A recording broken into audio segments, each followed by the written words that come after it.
Let me go over the agenda here. Here's the model that we're going to be talking about today. And I'm going to start really by dialing way back on why is visionary leadership important and what does it have to do with the strategic visioning? Um, Secondly, I want to tell the origin story of our work and strategy and of this model. And the story of meeting Rob Eskridge. And Rob is actually on the call today, if you want to wave Rob. Uh, he's been absolutely instrumental in everything we've been doing and has been consulting to me in the Grow for years and years. He's one of our formal partners and has spent his life doing strategy work. So I've learned a great deal from him. Uh, Three, I will explain how we developed this particular model and particularly why it's visualized the way it is and what it includes. And uh, then we're going to open it up for questions from chat at that point. Then I'm going to go back into the model and review the graphic guides that are connected to it. This is a system where the framework orients people to what they're going to be doing, and the teams, the leaders who are deciding on exactly how much work they want to do on strategy, and then many choices of different graphic guides and activities that can go along with this. So I'm going to be spending a lot of time focusing this time on why leaders would want to do this kind of process and what they get, what their return on investment is from these kinds of critical conversations. And the point that I'm going to emphasize all the way through is that, well, graphics are absolutely essential to having this kind of strategy work occur successfully. The dialogue between the people, the engagement of the people actually turns out to be probably an even more fundamental aspect of this process. So how do you do that uh, in an integrated way? I'm going to start here with a really big picture view of how the strategic visioning process fits in the Grove's total ecosystem. Uh, in 1977, when I started the Grove, I was really drawn to organizational development as a professional body of work that was inspiring and had been doing leadership development through Coro. I also started in 76 studying Arthur Young's theory of process. This has become foundational to all the things that we've done. But my first work with the theory, and Arthur asked people to kind of take his theory and look at what they knew well to see what they would see through those lenses. I ended up being able to organize visual thinking into our graphics keyboard. And all during the 70s and 80s, we did a lot of graphic facilitation. We're kind of a go-to place early on for this kind of visual recording and facilitation. But in the 80s, I met Alan Drexler, and the last Origin call really dealt with the team performance model and all the work that came out of working with him for 10 years. And we began really working not just with meetings, but with teams, with strings of meetings. And then in the 90s, we developed strategic visioning. And as I'll explain when I tell the story of meeting Rob, I actually began doing strategy work in the 80s myself, but I was the graphic facilitator working for strategy consultants, and that's how I learned it. But the Grove itself got into the strategy business in 1990 and developed this model. In the 2010s, Gisela and I have been doing large system change work using her liminal pathways framework and a new framework called the Seven Challenges of Change, which has been very successful in large-scale organizational transformations. And this will be our next Origin program, will be on this series of models. And now we are getting into leadership work because it turns out that all this experience we've had doing these things has convinced us that if you really want to change, you need visionary leaders who are willing to be the change themselves. And they need to develop change competencies, not only in their teams and their organizations, but themselves. And there's a liminal competency model that is in development. Now, the graphic facilitation has continued all this time. So has team performance as kind of building block we can bring to the work we do.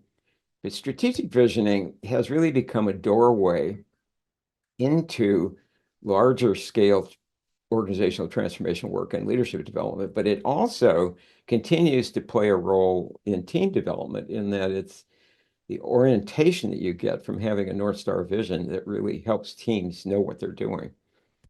And finally, the 7 challenges of change work is really going to be critical in the work we do with leaders. So this is a very big picture of how all this goes together. And interestingly, it's all integrated and supported by our operating system, the theory of process. But let me dial back to the most current thing we've been working on. This is an image from Gisela Ventling's latest book, The Liminal Pathways Study, where she did a survey of more than 70 change practitioners and leaders about how they were using the liminal pathways framework and the change models that we've been teaching about for quite a few years. They've gotten a lot of positive feedback about. And interviews with another 15 or so about how they were experiencing change and what they were up against these days and what really was happening and all the confusion that's happening. And many of you probably heard, but this was really reinforced by these interviews, is that we really live in a VUCA world. And if you haven't seen that acronym or so, I first heard it working for the Institute for the Future back in the 90s because the internet really is. But this stands for volatile, uncertain, complex, and ambiguous. And so in getting ready to present this, the background, the origins and theory behind the strategic visioning, what's really clear is that we're entering into a world of planning and strategic work and visioning work that has a huge amount of uncertainty. And traditional strategy planning, which tends to bias toward being clear and rational about things, is not sufficient. It needs to be combined with directional understanding that we're calling a North Star vision. So this is kind of an external view. But as I said in the beginning, we're finding that the leader's ability to personally have visions and personally embody the change that they're facing is as critical as anything you're doing out with the organization. And this is an image here of the fact that all of us, when we're in situations of trying to do strategy or visioning work, are affected by these outer environments. And we're also, by the way we act, are affecting other people. It's happening at the level of sensations, feelings, thoughts, all of these combine and the meaning we assign to things. And you may have heard the more commonsensical thing is that, you know, spirit, heart, and body, these things are increasingly understood that they go together. So in thinking about how a leader would go in to do strategic visioning these days, we realize that there are some competencies that the really successful people have. First off, they manage the awareness of themselves and other people by holding a direction and a North Star vision. Now, a North Star kind of a vision is not a plan. It's not a strategy. It's a direction. It's an orientation. And in highly uncertain situations, this is probably the most important thing to have because it sort of is what guides you forward. But at the very same time, you need to manage the energy of everybody who's being affected and affecting the process and all the changes that are going on. And so can leaders engage their own feelings and create opportunities for their people to face the unknown? If a leader can't go into questioning and true inquiry about their own organizations or their own selves, how can they invite other people to do that? And this has become more and more a kind of the issue that we struggle with as we work with organizations in this way. Of course, you need to have a lot of information, and a visionary leader, we believe, is a meaningful learner in real time, not only exemplifying meaning making and learning, but engaging their whole organization in it. And one of the real values of strategic visioning is providing a context for incredibly robust learning at a systems level about your organization. And finally, bottom line, if the visions aren't grounded in real opportunities, it all gets kind of abstract and you lose confidence in what's happening. So again, those of you who are somewhat familiar with this awareness, energy, information, operations, connecting your orientation and your awareness to grounded reality, we believe is the most important thing when you're leading processes. And as a visionary leader, you need to understand this intimately. Now, I'm going to move a little bit into theoretical geek land here. And I just want to ask those of you who aren't familiar with process theory or a little bit concerned about like learning everything right away, just relax. On the Grove website, under resources, I have added a downloadable link to the theory of process brochure that completely explains it in some detail. Some of you have already downloaded that. But one of the key frames that, in fact, if you go back and look at this stack here, awareness, energy, information, operations, um, is pointing at what we call the four flows in the Grove. That all processes, whether they're teams, strategy, strategic visioning processes, or change processes, are moving on these four channels. These four channels are always active. At the top line, you have people's intention, purpose, focus, um, and all of that is happening in people's orientation.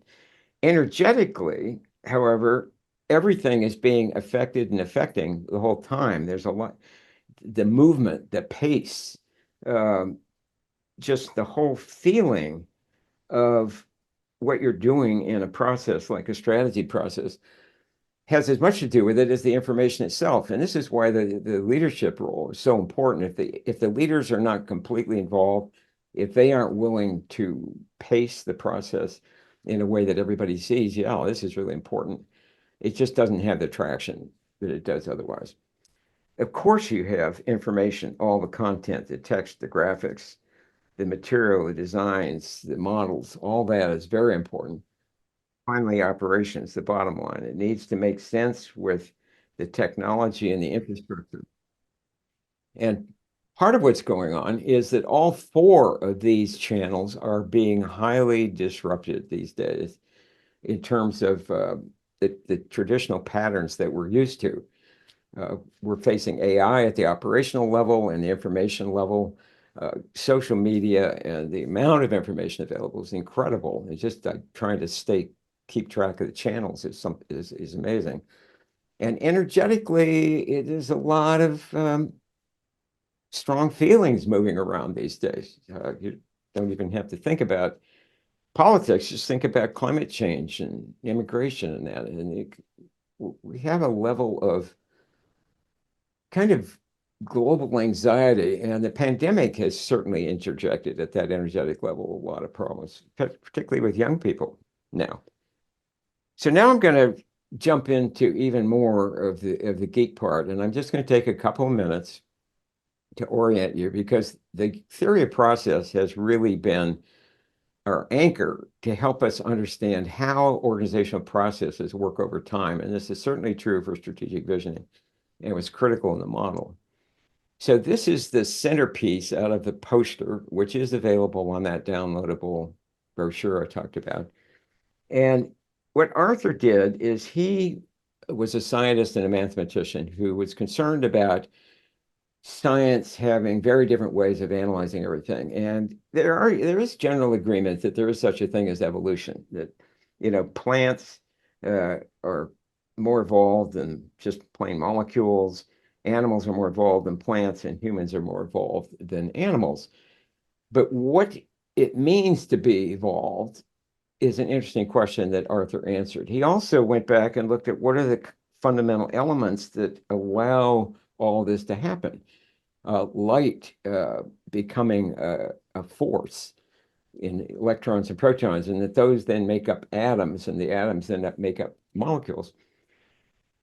What he identified was the differences between these different levels, which we have named awareness, energy, information, and operations, which is more business kind of language for these things than the science language, that the rules for each are different. The rules for combinations at this level of objects is cause and effect. That's the kind of science that Newton really pioneered. Atoms have a little more freedom. An atom can give off and take on electrons unpredictably. So initially, atoms were only identified through data calculations about how molecules, the weights and the volumes of things. But when you get up to forces, originally scientists thinking everything is objective called them particles, but they really aren't. They are fields of energy with some things going one way and some things going another way in a bubble chamber. And they don't have width, they don't have depth, they have intensity and direction. And finally, light has really no constraints. If you're working in strategic visioning or any process, you've got to move through very different ways of dealing with these four. Dealing with information, you're always dealing with the fact that people have their own personal meaning for all these symbols. It just doesn't fall into cause and effect so neatly. And when you're dealing with energetic interactions between people, many of these feelings are buried in our bodily reactions to things and aren't even conscious necessarily. They definitely are not objective in the same, not even as objective as information, or definitely not following the rules of cause and effect quite that way. Now, science, people who study social sciences and psychology and everything keep mimicking the objectivity of this bottom line thing. But when you're working with groups and you realize that energetic fields move, you have to be in it to feel it, and you can feel it. And this is why the leaders really need to be involved directly. No amount of clarity of road mapping and process stuff can substitute for them being involved. The question that I'm asking with this next one is, we decided, and I will explain how we got to this, to tell this story using a different path through. The figure eight pattern that we eventually used for the strategic visioning is accommodating all of these levels, but they're doing it in a way where the central metaphor is a figure eight and not a bouncing ball. So the question of why a figure eight? One is that the job of getting people aligned on a new North Star and caring about it and linking that direction to what they're doing day to day and their immediate actions, that is a cycle of conversations. And it's the conversations and the dialogue that end up moving the system and creating the alignment that you need to actually realize. Our motto now is realizing visionary futures. In order to do that, people have to care about what they're coming up with. And so the figure eight model does that. The other thing that it does is it suggests that top leadership will have one round looking at this stuff, but often they'll do it again with stakeholders and to get even more depth of alignment. And then divisional leaders will do it again in their visioning within their systems. So at this point, I want to step back and tell the story of how we got to this. Where did it start? And who is Rob Eskridge? We've been working visually since 1977. And this is the graphic game plan graphic guide, which is the first one I ever saw. Jeff Ball was using a rainbow diagram in 1972, and I looked at that and I said, wow, that works. I can do that. Now, you may notice in this graphic facilitation book already, we've taken the V shape and used it to think about facilitation. But I also had been teaching process theory through the lens of graphic facilitation because that was the first thing that I really applied work to. And you can see here inside of my head, I've got this model, and I'm already using that model to kind of talk about different elements of a total organizational system and how you would look at it.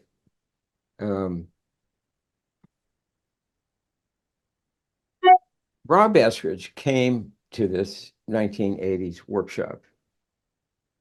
And it was, I think you remember, Rob, it was in Lone Mountain College in San Francisco.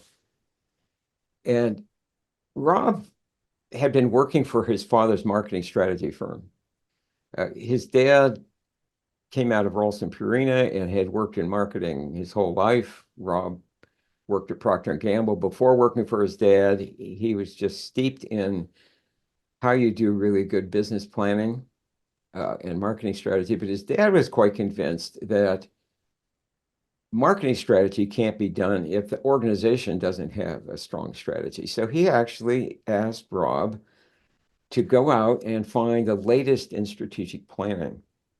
Now, if you remember 1970, the United States was facing a massive shift in how manufacturing was happening, particularly in the automobile industry, where new approaches from Japan and Asia were upending traditional practices in the United States. So out of that came total quality management and lots of other new processes, but strategic planning was a big deal in the 70s. And organizations were spending a lot of time analyzing what they could do to kind of really float their boat and make things work.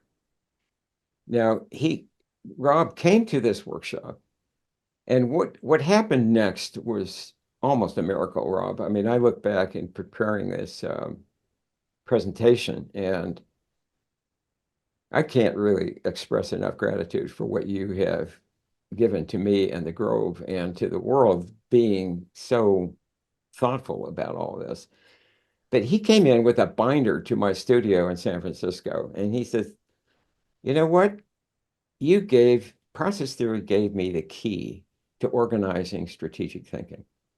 And he says, I looked at the 7-stage model, and I thought that stage 1 and 7 actually weren't part of the process because they're done with the client kind of offline, planning team orientation, measuring and the follow through. But here's what I've come up with. And he presented to me the growth management process and a full binder that looked at all of these different documents that you need in each step of the way.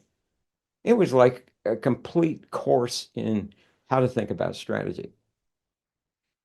And of course, I understood the logic of the process theory, but he really got that it is a journey from freedom of what's possible and a very divergent look at the environment down to a real commitment to a future direction, and then back into entering into more freedom as you begin to create and integrate things with operations.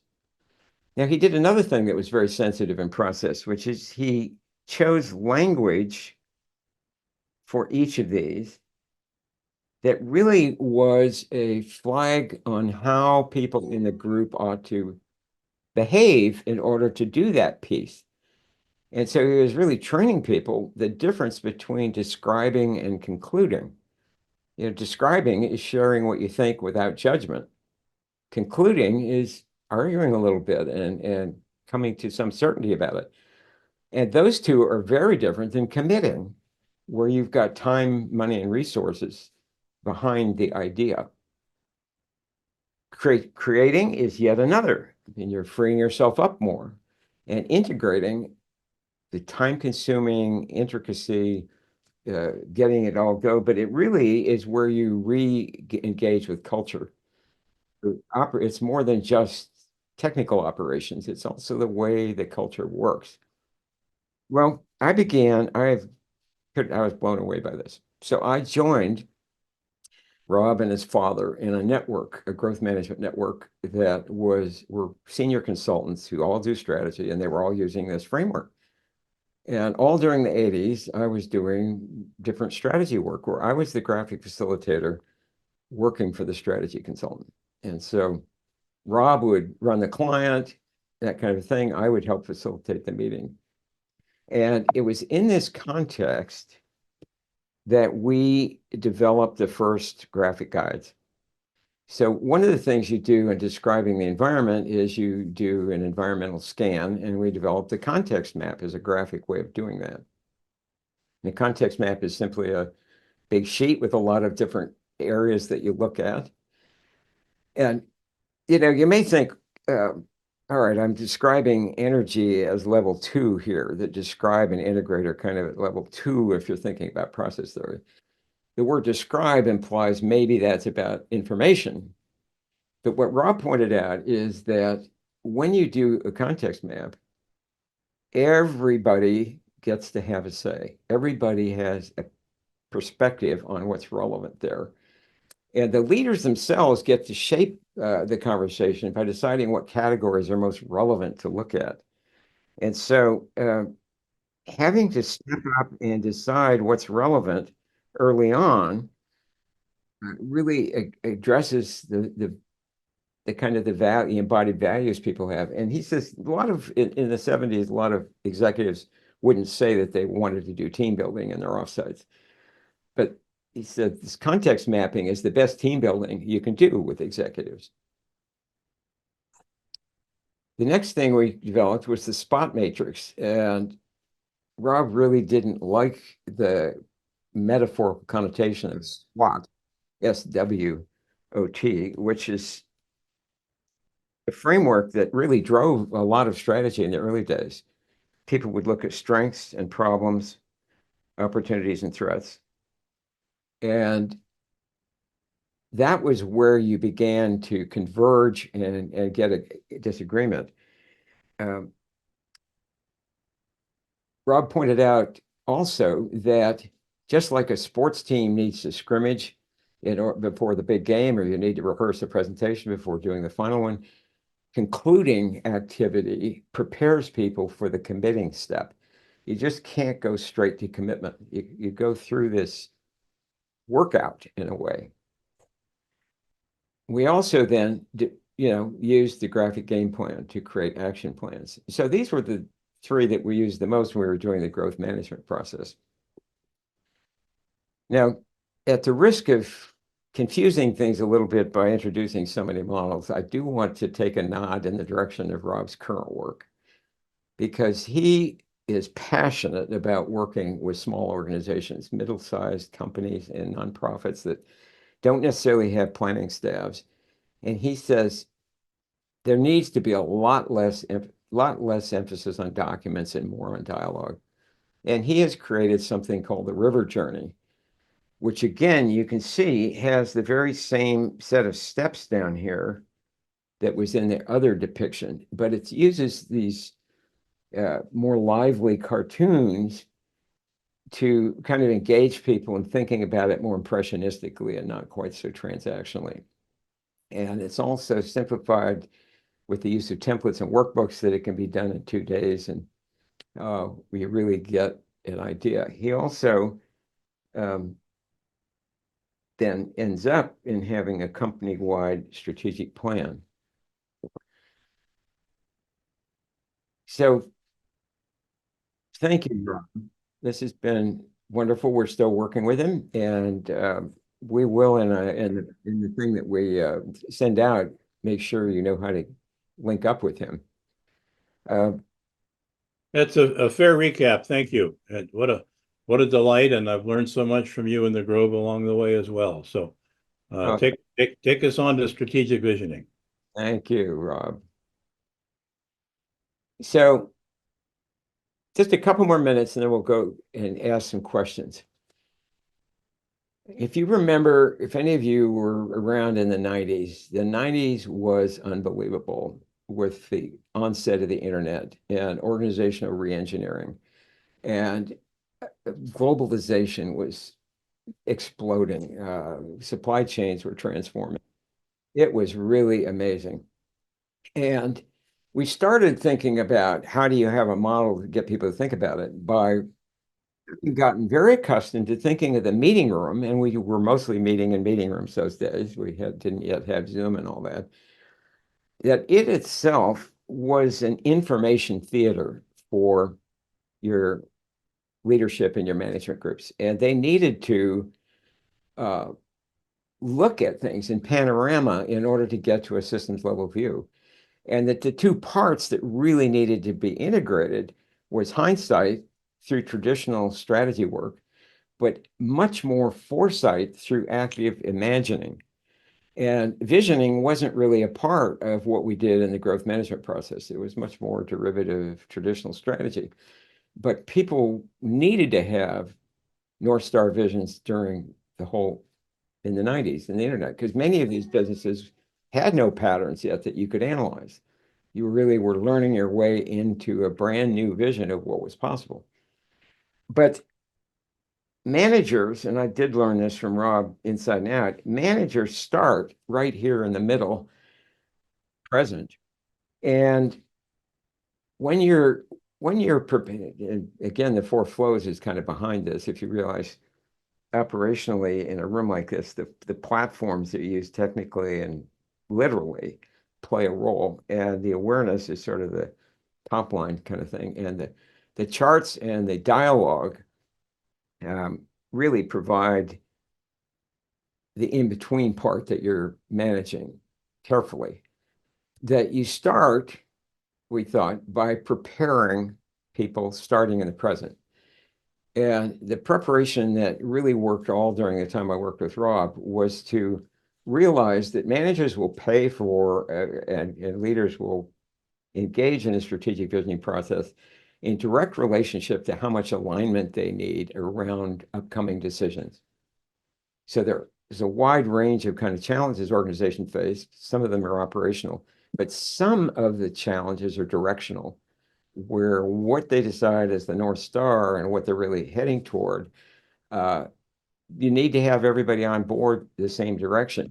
You don't necessarily know exactly how you're going to do it. So we start in the present with crossroads issues. I was a scoutmaster at one point, and you don't want a whole group of scouts going up into the mountains and getting to a crossroad and having half of them go on one road and half on another. That doesn't work in an organization either. Operationally, you can have many different things happening, but in terms of the big direction, you need to have alignment. So then you go up and to the left in a more divergent exploratory learning way. And we're again using these words, preparing and exploring, very consciously. And then you begin grounding that in agreements about current realities. And all of this generates a lot of hindsight. It also, as I will explain a little later, composts some of the stories that aren't really complete anymore, because the act of discussing them and talking about them and back and forth and having so much more information generated kind of destabilizes people who've just gotten habituated to a more narrow story of what's happening. But then you shift over and open to a vision. And there you're going back up to the level of awareness and energy and triggering people's intuition. Then you're regrounding it in agreements on what the shared vision themes are, and out of that begin to develop strategies, basically a narrative about how you're going to move. And finally, ground that completely and bring it back to the present in implementing change. And this ended up creating our model. And oh, the last step, of course, is living the vision. It's quite well documented that one of the big reasons strategies and plans and visions don't get realized is that the leadership doesn't walk the talk. So living the vision is important not only for the people who are leading the process, but everybody in the organization. So we have the model, and I want to open it up right now. Stop share. Oh, yeah. David, would you like a couple questions from the chat, or would you like to take live questions? I'd like to pull them out of the chat if we could. Lauren, I would encourage you to add your question to the chat. And Eric, would you like to go ahead? Yeah. I'm going to start with the most recent one and go backward from there. So this is from Lauren Green. There's an industry debate on whether you should start in the present or the future. Would love to hear David share how he responds to this. Yes, there are people who will advocate working backwards from a picture of the future. And one of the reasons that we don't is derived from an experience I had in Apple Computer in the 80s, where I and the Grove were working to help them design and run their leadership experience for all their managers. This was a time they were trying to move from managerial thinking to leadership thinking in the organization. We take 35 people at a time down to Pajaro Dunes, and they go through a week of intensive work and team building. One of the people who would come and talk to everybody was a man from USC named Omar El Salwe. And he had done an experiment with executives, taking a group and dividing them in half. Half did their career history, half did their career future. What he found out is the people who did the career history would go backwards 15 years on average. The people who did their career future would go forward about 5 years. But then he had them shift. So the people who did the history would do the future and vice versa. The people who had done the history first would go forward 15 years in almost every case. And we really concluded that there's something about stretching your mind out that way that actually helps you do much better visioning. Another reason is that in some ways you have to break down people's confidence in the old narrative, not by making it wrong, but by literally destabilizing it. And the graphic approach is just wonderful. And what I'll explain after these questions about how you do the history to do that. But those are the two reasons that we like to start going backward. Very good. Over to you, Gisela. Yes. So I'm going to go with the first question that came in, and it's paraphrased here. This is a big question, but I'm going to ask it anyways.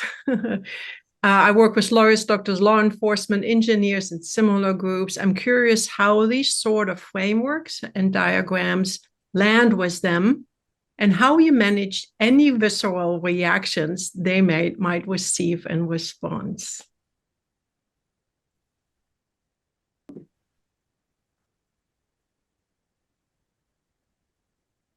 I've found that the presentation of any kind of integrated framework like that will emulate some resistance. So it lands in different ways, but if right at the beginning, I distinguish between a model and a framework. Now we're calling this a model because people do like to have a little recipe or a sequence for how to do something. But its real potency is as a framework, which is more like a window that you're looking through. And so when we're working with leaders, part of the way we activate and try to reinforce visionary leadership is getting the leader and a select group of people to use the framework to come up with their own depiction of how they're going to go through this. And once people realize that it's not just, we're not going to cookie cutter a process using this model, that it's visual language for having the discussion about what's the process we want to have, I generally haven't gotten stopped by that. I just acknowledge whatever people are saying. It could be that they have an alternative way of thinking about it. And you need to kind of bring that forward a little bit and have some discussions about why this way versus another way. And then it helps to have a narrative about the fact that we need to go through cycles. And most people look at figure 8 and they immediately think, oh yeah, we're going to have to go around and around a little bit. And that's the main point of visualizing it that way. Did you have another one, Eric? Yeah. I have done strategic, this is from Summer Koide. I have done strategic visioning with groups to great success. I'm curious about how to best tee up the process 12 to 18 months later, referencing activities from the past workshops, but honoring what has changed, people and projects in the time since. So how do you heat up old processes? We have a client right now that is doing exactly that. And one of the real advantages of working visually is that we reproduce, and it's just been fantastic having digital cameras and all that kind of thing now, is we produce very nice 11 by 17 scale PDFs of these meetings that we have, which reproduce the charts as they're generated. And many, many leaders carry these around and reference those more than they do the PowerPoints and things that inevitably come out later, because it captures the sense making that's occurring in the dialogue at the moment. So the client that we're working with that is doing this is doing repeated 5-year planning. They've created PowerPoints that literally reproduce some of these pages from the old meetings and have a quick narrative to take people through what they did. And then often a reflection on where it has really helped and where it didn't, as a way of kind of teeing up what they do. But it makes it much easier to have things documented graphically in order to do that. Just showing the old PowerPoint does not have the same potency. Did you have one more, Gisela? Yes, I do. And I would like to merge one of the questions that we have here with something that I always, as somebody who has come into this work after the 70s or 80s even, who enters the work in the 90s when strategic visioning wasn't an unusual thing to hear about, is here's one question that asks, how is this different from Marv Weisbord's approach that addresses the past, present, and future? And for me, visioning has always been part of a strategy process, right? And I would just really like to understand a bit more about, or have you speak to the group about, so what's the key difference between strategic visioning and strategic planning? And what is the value of introducing really vibrant and alive visioning processes in order to create forward movement?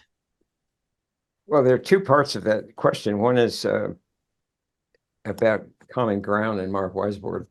I am happy to say I had a phone call with him where he acknowledged his debt to the Grove for starting to work visually in these meetings. So I think we've had a bit of influence there.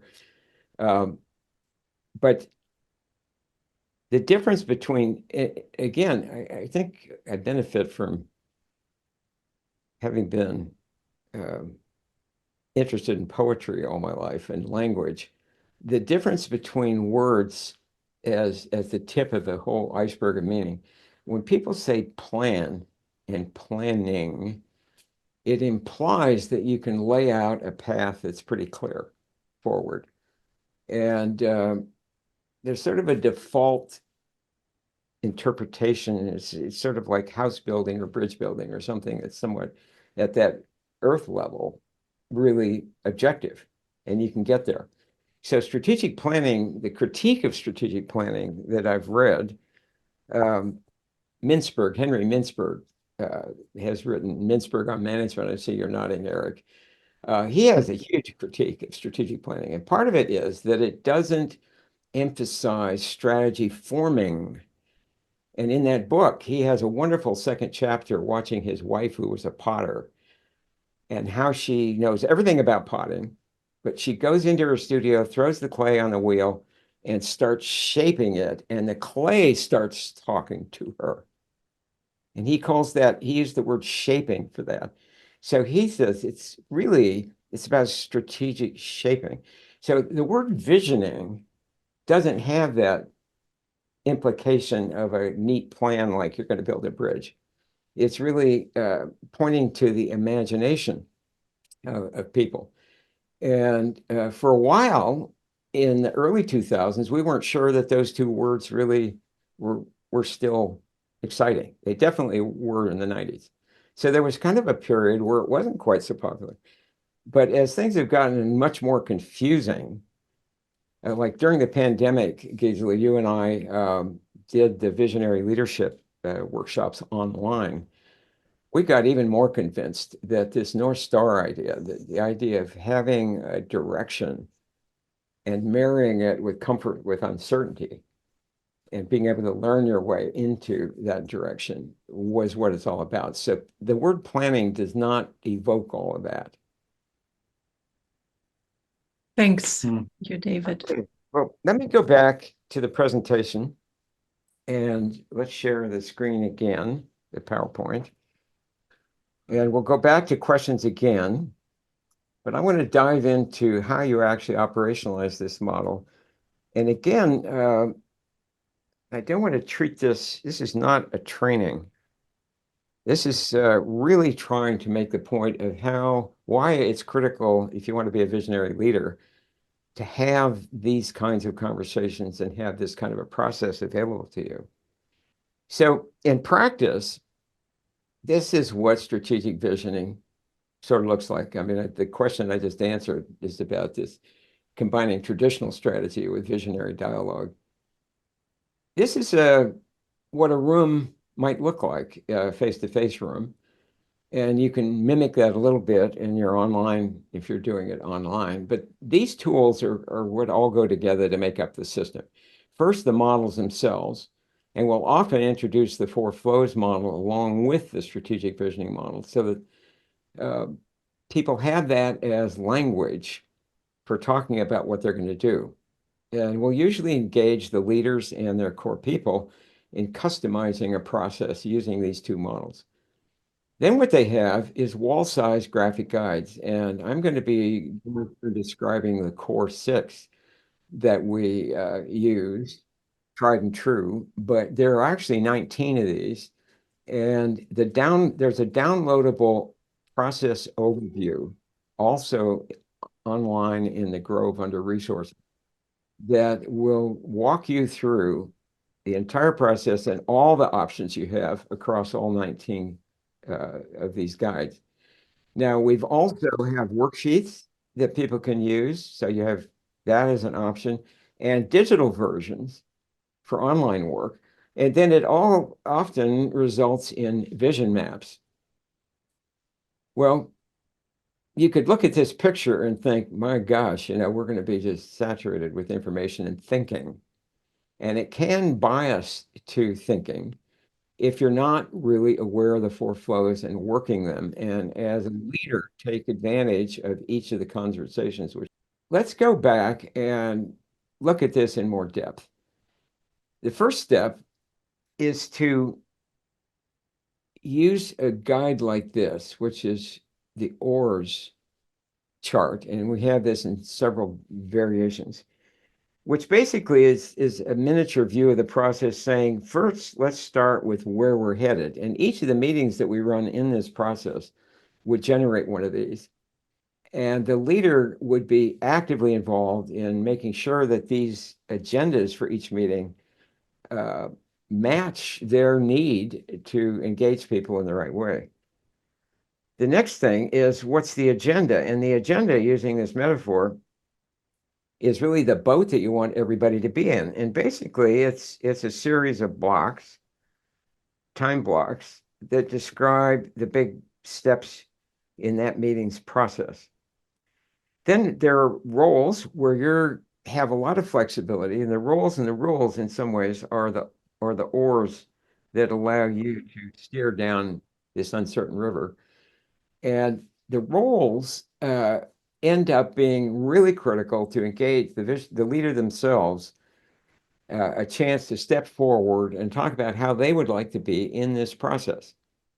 And so a strategic visioning process gives you many, many chances to go in and have coaching sessions with the leaders.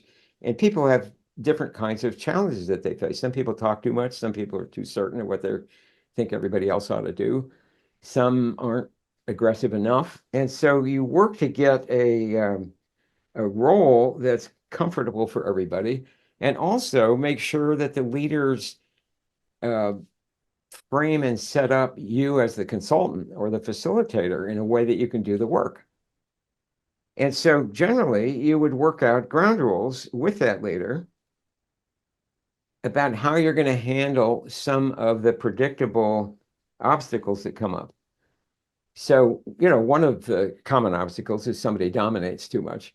And we'll often have a rule that says, all participate, no one dominate. And then I'll kind of wink at the group and say, I don't know who of you are natural dominators, but if you are, could you dominate in the direction of listening? And everybody laughs. But it puts people on notice. Now, I had a client where that was the case, called in. It was a merger between a very big operational company that bought a West Coast company that was more West Coast and looser. And he was a dominant guy. And his problem was people weren't talking when he was in the room. They defer to him. And so I said, is it okay if when you start doing that, I call you on it and keep the group involved? And he says, sure, please do. And sure enough, in the meeting started, had a couple of things, and he jumps in and starts expressing his opinions in an assertive way and going on. And I stopped him. And if I hadn't had that rule explicit, I couldn't have done that. And if he hadn't been willing to be that way, it wouldn't have worked. So that's a preparing guide. Now, the history is the next one. And I said I would come back to this. You notice it's up toward the top of the model. And it's really dealing with attention and energy more than information. I mean, there's clearly information coming out. But when you have a large mural like this and start asking people to tell stories about it, all kinds of energetic things happen, and people's attention really goes to a very different level. One of the things that we're finding out about, the question you were asking, Gisela, about the difference between planning and visioning, part of what you're dealing with in a change process, if this is being used for change, is the narrative of the organization needs to change. The narrative needs to kind of unravel a little bit. So this guide was made echoing the four flows. You might notice it's a landscape metaphor, but it's got a top line, bottom line kind of suggestion and some graphics you could use. And this is what it actually looks like in practice. This is an example out of Health East, 5 hospitals that were trying to coordinate their quality work. And there were a couple things that the leadership, we got the leadership to do to model working this way. One is we wanted everybody to put on a sticky note when they joined the organization. And so the picture here is everybody milling around, adding their name. Now, a whole lot of stuff happens energetically just in that process. 15 minutes of putting your name up there and people are chatting with each other, talking, they're noticing, they're thinking about who the old guard is, the new guard, all this dancing around's happening. Then when we start putting it, you'll see that the graphic really only had a few memory anchors already added in. People start telling the story, starting with the oldest cohort. And so this allows those people who have a lot of tenure to say what the organization was like when they joined. But then, rather than leaving them as the voice of truth, the next cohort gets to say what the organization was like when they joined, and then on through the whole thing. And you have to coach, the leaders have to be willing to let that kind of thing start bubbling up. Sometimes they're worried that a past incident's going to come out and reignite everybody. I've just never had that happen. What happens is that problems in the past have much less energy when they're talked about. But once you've got this long picture, and people have spent an hour telling stories to each other, the amount of emotional empathy and connectivity and understanding, it's just quite something. And it's not about the accuracy of the information. Basically, these things end up looking like spaghetti charts almost every time, because they can be organized later and sorted out into an official history. But used for strategic visioning, it's really it's the divergent process of getting everybody engaged. So then you need to ground things. And so the next move in the simplest way through this whole process is to do the context map. And I mentioned earlier that this is a critical place where leaders begin to start thinking about what's really important. And you're really guiding leaders to realize that their focus of attention is a lot of what supports what people are able to talk about and willing to talk about. So you ask in the planning meetings, what's the most relevant stuff to talk about? And you add those things here. Is it workforce trends having to do with recruiting and retaining the right people? Maybe it's supply chain trends and what's happening in global things. Are economics the most important thing to talk about here? What about politics? Maybe it's not politics. Maybe it's regulation. Almost always there's a technology element. There's always uncertainty. And this whole area around customer needs, one of the things I've learned from Rob is that really good planning really needs to take into account customers. And so one of the things that can happen here, in addition to just doing context maps, in organizations where the leaders decide they really want to get into it, is to have groups go out and actually interview customers or bring customers in the context of developing these pictures of their relevant environment. And then you ground it in the spot. And what's interesting about this spot is that in a miniature way, it is the whole process reflected in this one conversation. The strengths are kind of divergent. People always have no problem like laying out a bunch of strengths. The problems end up being, are we really going to talk about this stuff? And you generally have to also say that, this includes weaknesses so that people who are really used to SWOT don't feel like they're in the wrong meeting. In an organization that's really stuck, getting people to really agree on what their biggest problems are is one of the best ways to sort of release energy into opportunities. Now, if you take a minute right now and think about something you personally are really annoyed by in your organization, just let that come up. What's really annoying you? You can't be annoyed if you don't have an idea about it being better or different. And those are the doorways to an opportunity. So if the leaders in the meeting start hearing a lot of these problems, it's possible to get them to understand that really getting into the problems is going to be an asset, because that will release the energy into the opportunities. Now, in general, people don't spend a lot of time talking about threats, but when you're really trying to do a workout, it's really helpful to think about what could end your organization, what could happen that is totally threatening, and catch those when they're small problems. So just having this visualized really makes a difference for people. Now, in the case that I'm going to show you here, we use sticky notes for the opportunities because this was a visioning process that we were using this for. And we wanted to really not only identify the opportunities, but dot vote on them and prioritize them as a prelude to coming up with what they wanted to do in terms of their overarching vision. So at this point, you have taken people divergent and then now converging, going back to diverging. In some ways, what you're doing is like a cook.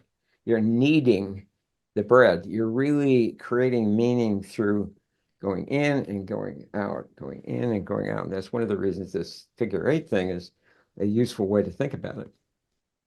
And so a tried and true way to do that is to get people to write a story of the future. And so the leaders would decide on how much they want to go into the future.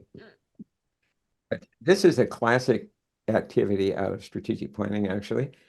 And we borrowed it and use it all the time, which is get people to imagine a story being written. So is it 5 years out? Is it 7 years out, or whatever? Now, as a warm-up for that, you've got to have leaders ready to play a little bit at this point and be silly a little bit. And so I, as a consultant, would usually get an agreement to, we're really going to mess around a little bit to get warmed up. So imagine your own organization and think about something that you'd like to see by 2030. Just let that come into your mind. So imagine being in a group and speaking that out. And then I'd say, and pointing to somebody else and having them add something to it. And that's finished. Then you say, and point to another person. And they add something. It gets really funny and fun and lively really quick through that improvisation work. Then we'll often engage the leaders in writing a script of a ceremony or meeting where they go through successes in the past. Then these people, all particularly in breakout groups, will all have one of these charts. You ask them to give a presentation about this as though it's already happened. So you ask them to stand in the future and tell the story. So 4 or 5 breakouts that have all done the same thing and they all tell those stories, there's going to be a lot of stuff that's just way out. But there are also things that are said where you just feel a reverberation in the room, where suddenly people go, oh my God, that is something that we really care about. So the very next step is to harvest that. And you harvest it by getting people in pairs, whatever, to go from their own personal idea about what they'd like to see to through all the listening, through all the conversations. By this time, you've got charts up on the wall. You can go back and think, okay, for all the listening that you've done, what are some possible shared vision themes? And really emphasize shared. And people come up with sticky notes. And you cluster the sticky notes and take one of the groups and start working it on a flip chart. And in this case, the leadership in the organization has a chance to actually assert some leadership in terms of which things get actually added to the board. Because it's very hard for a group to converge. It's very, when there are a whole bunch of people. So if the process involves writing down everybody's candidate shared vision themes and asking people what are the headlines that really are going to, the other key question is what's going to get the right conversation going in your organization? If we put this headline up, what are people going to say? Oh, I want to know more about that. And so whatever people say, you write down everything people say, and then one of these ends up being the one they want to put on the final board. And they put it up there, write it down, everybody's all excited, and they keep going until they have a set of shared vision themes. You then repeat the process around the bold steps. Now, one of the images is important to understand about this. If I go back here. When Peter Senge wrote his the learning organization, the fifth discipline, he quoted a lot Robert Fritz's idea that systems don't change based on problem solving and tinkering. They change based on creative tension. And that creative tension is the difference between your top line and your bottom line situation. So if you can imagine right now that you're holding a rubber band and your top hand is a vision and the bottom hand is all the reality of money, staff, time, that stretch will automatically want to resolve itself. And that's true of organization systems. If they're in a creative tension between aspirations and reality. Now, there are three ways of having that creative tension resolved. One is you hold that vision so strongly that reality kind of moves toward it. And most of the leaders that we've talked to around all this or work with, they have to live that vision, talk that vision, propagate that vision in order for the system itself to hold it that strongly and for all of the things moving up. This is the integrate problem. But the other way that you can resolve the tension is get real practical. You know, that's too much of a stretch. Let's be more realistic. You'll hear invariably people say that. Now, this is where the leader has an opportunity to set the bar. How much stretch do they want to have people be in? And people who do amazing things with their organizations often have a courageous appetite for a stretch, but you have to keep it connected. This is why the bold steps is so important. If you don't connect that vision to what you're going to do in the near future, people don't have a line of sight between what they're working on and this North Star you've got. It doesn't work very well. Well, the third way you can resolve the tension is don't connect the two. Just let the rubber band snap and have your strategic visioning offsites and don't do anything with it. Don't link it to your business planning. Just keep going with no measurement or anything.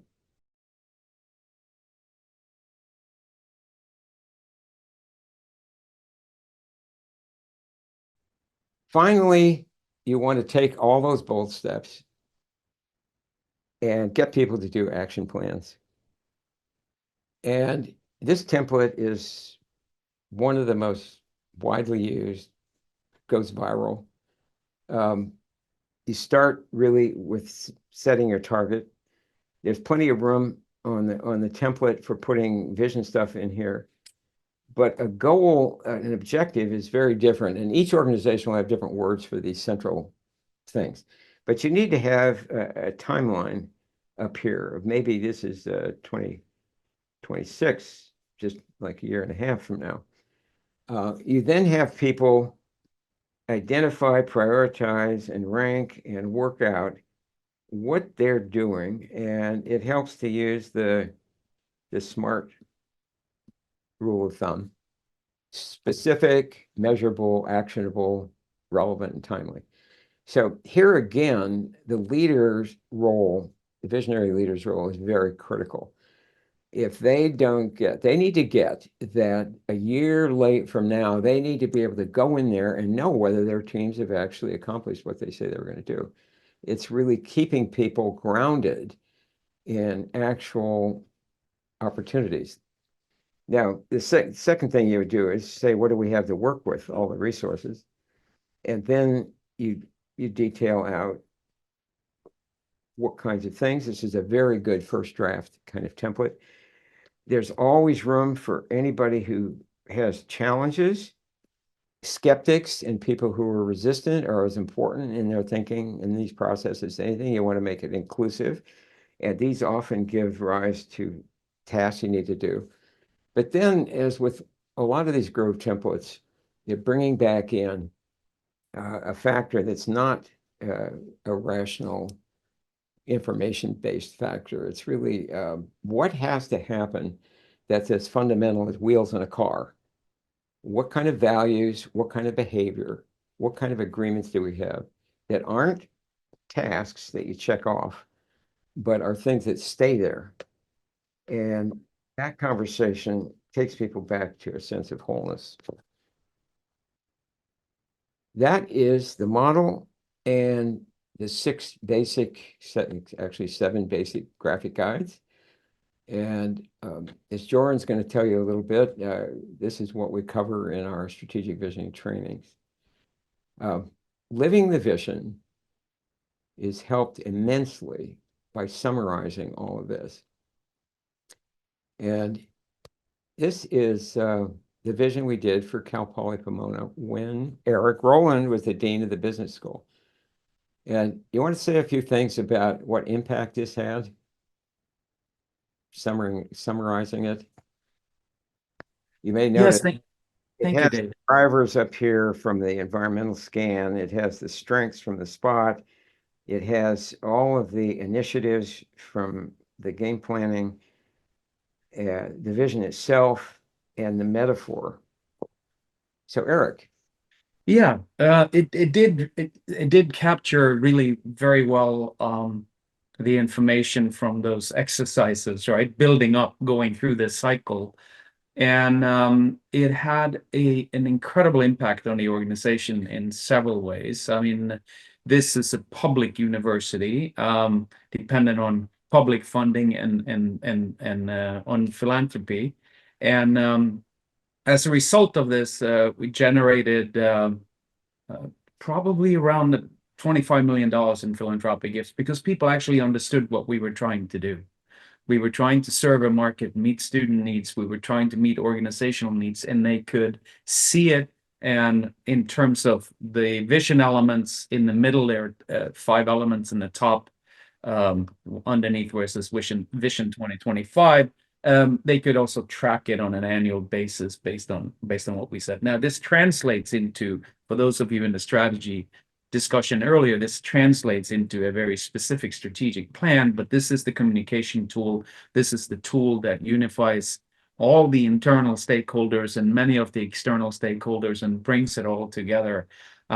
This was printed on placemats, on all kinds of things, and posted everywhere.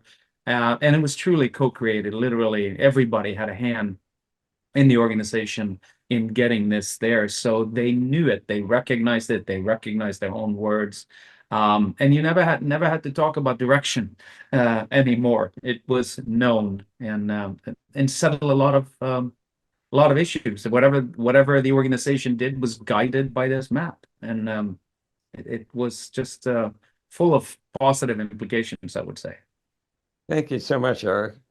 Mhm. So here we are back in the VUCA world, and your leadership has taken people through cycles of conversation, and a North Star direction has emerged. And you then link all of this to your business planning processes and begin proceeding. And this is the strategic visioning process. Now, it's being used by a lot of different companies now. These are the ones that have been most active working this way that we've worked with. Interestingly, part of the large graphic framework methodology came out of working with HP, because coincident with developing all this in the mid-90s, they were developing their big plotters. And they were very, very interested in, having these big sheets grown out. But the consulting companies like Deloitte and others, I didn't include all of them in there, have all had trainings from us and now have decision accelerator processes and all kinds of things that are based on similar ideas. So it's a very tried and true system. So we have time for a few more questions. Let's take another 5 minutes of questions, and then we'll make a few announcements. Gisela, do you have a question? Yes, great, thank you. So, right along the lines what you were just mentioning is a great one. What do you notice about changes in narratives and dialogues for both people and the organization as the strategic visioning process unfolds? Oh, this is a big question. What are the key principles and approaches that you employ to help people evolve during the process? But again, here the first part of this question is, what do you notice about changes in narratives and dialogues for both people and the organization as this strategic visioning process unfolds? One of what's coming to mind right now, Gisela, is a recent engagement we had where there were serious conflicts between different elements of the organization that had been going on actually for a couple of years. And everybody was very worried about having this history thing that we did. What would happen if we actually got in and started talking about this? Because it was actually sufficiently polarized that people were deep in the blame game. And we just did it. We went ahead and did it. We had to do a lot of coaching of leaders to say, hey, put on your seatbelt. It's going to be okay. And we went into it, and groups really have a way of seeking the right level. You occasionally have people who throw grenades and stuff, but that's not the norm. The norm is that people will tiptoe up toward the edge of a really difficult thing, and they'll start saying a little bit about it, and then other things. But then afterwards, people keep talking. And if you do it more than once, if you come back and bring those same people together, which is what we did, and then we did another one of the legs of the process, they start going, oh my gosh, we actually can talk to each other and not die. So it really changed the narrative in that particular case. And often it changes the narrative around real stuck places. On the upside, there's a whole narrative around, we can't do it if it's not really clear and practical.